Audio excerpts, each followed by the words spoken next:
Hola, vamos a hablar de Gorn en este video. Gorn es un ORM. ¿Y qué es un ORM? Es simplemente una especie de objeto o de estructura que nos permite hacer sentencias de SQL, pero en forma de objetos. Quizás lo estoy explicando de una manera muy compleja. Pongámoslo de otra forma. Un ORM es la forma de hacer que las sentencias SQL sean orientadas a objetos. Es una especie de técnica que se usa que al final resulta en un objeto que nos permite, con orientación a objeto, hacer sentencias como insert, delete, update y select. Es decir, ya no tendrás que escribir queries, sino simplemente escribir objetos, llamar a funciones, pasar parámetros a funciones y así. Al principio no me gustaban los ORM.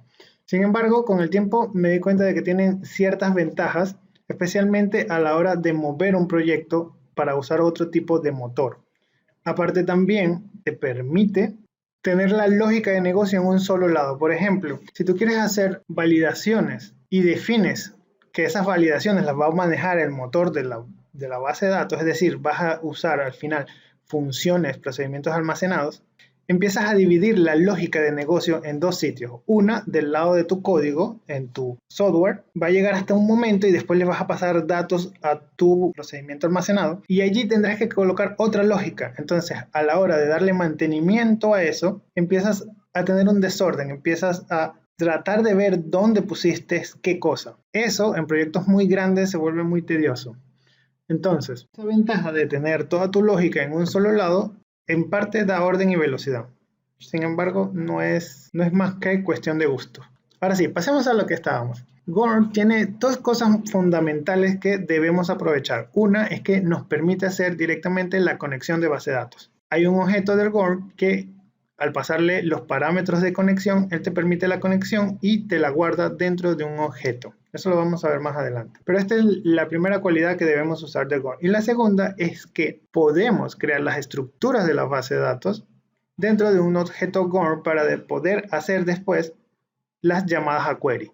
Y luego internamente Gorm construye los queries. Vamos a iniciar con esta estructura que tenemos aquí en la pantalla. Gorm puedes definirlo de la siguiente manera. La primera estructura de arriba define a Gorm con un objeto llamado Gorm.model. Si hacemos esto, estamos creando al final una cosa igual que esta que está aquí abajo. Es decir, Gorm.model tiene internamente la definición de un ID de tipo unsigned int y que es primary key. Luego también tiene un create add, un update add y un delete add.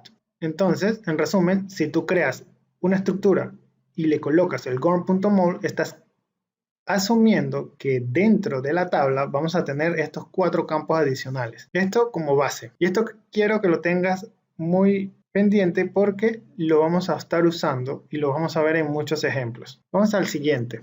Una de las cosas que también tenemos que tener claro dentro de todo esto al usar Gorm es que solo está capacitado para trabajar con SQLite, MySQL, Postgre y SQL Server.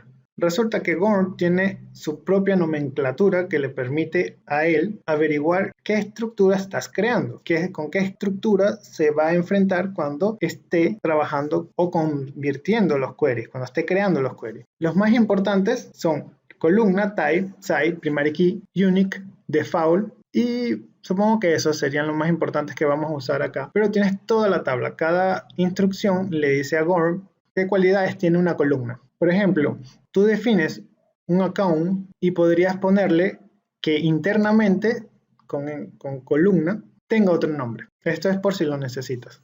Es por si quieres trabajarlo con nombres diferentes, ya sea en la base de datos y en tu objeto. Todo depende del caso. Acá tenemos un ejemplo en donde estamos construyendo una estructura llamada admin. Paralelamente a esto, en la base de datos hay una estructura, una tabla llamada admin, que tiene todos estos campos más los 4 adicionales que eran id, create add, update add y delete add. Y cada campo, por ejemplo, account es de un tipo varchar de 20, password es un tipo varchar, char 32, nickname es de tipo char 100 y así sucesivamente. Date cuenta que tenemos la palabra default. Acá la palabra default significa que ese es el valor por defecto que se le va a colocar a esa columna dentro de cada registro que se cree, al cual no se le pase datos. En este caso es vacío para los 4 últimos. Para los 2 primeros no se admiten nulos. Esto es importante, va a dar error cuando trates de hacer un insert y no le pases valores al account ni al password. Este es otro ejemplo. Aquí tenemos una estructura llamada userEmModel. Esta estructura tiene solo 2 campos, un userID y un emID, que son del tipo unsignInt y no permiten nulos. Este parece ser una tabla pivote de estas tablas en donde solo hay índices que relacionan un objeto con otro. Es decir, digamos aquí un usuario tiene muchos em y muchos em tienen muchos usuarios. Esa sería la tabla. Es una tabla de muchos a muchos. En este caso estamos creando una tabla credenciales Bastion que tiene un user ID, un account, un password y un em. Tienen la misma nomenclatura y solo estamos definiendo el tipo y que no sean no nulos. Ahora vamos a ver esta estructura. Esta estructura se llama secret y obviamente hay una tabla llamada secret dentro de nuestro MySQL para poder hacer referencia con este objeto. Ahora, lo interesante de este objeto es que tiene un campo llamado secret de tipo string para Go y de tipo JSON para MySQL. Miren esto, nos permite tener dentro de MySQL un campo de tipo JSON y fuera de él un campo de tipo string. Es una ventaja un poco grande, por ejemplo.